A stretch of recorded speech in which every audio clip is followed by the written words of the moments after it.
Welcome to Daily Scripture Reading. I do not own the rights to this music. 2 Kings chapter 6, beginning at verse 24 and ending at verse 33.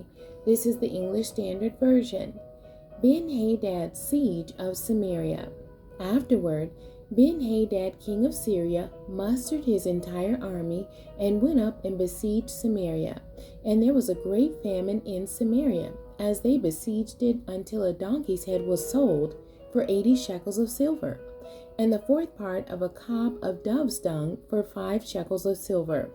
Now as the king of Israel was passing by on the wall, a woman cried out to him, saying, "Help my lord, O king." And he said, "If the Lord will not help you, how shall I help you?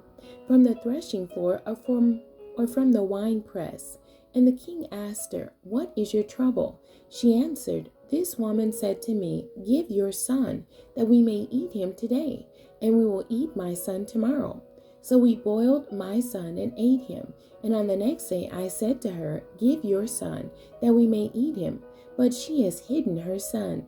When the king heard the words of the woman, he tore his clothes.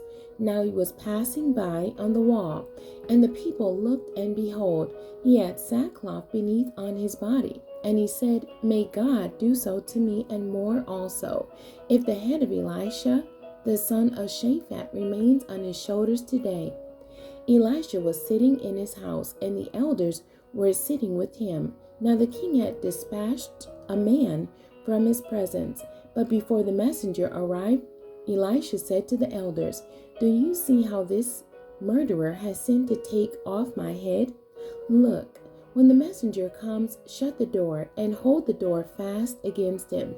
Is not the sound of his master's feet behind him?" And while he was still speaking with them, the messenger came down to him and said, "This trouble is from the Lord. Why should I wait for the Lord any longer?"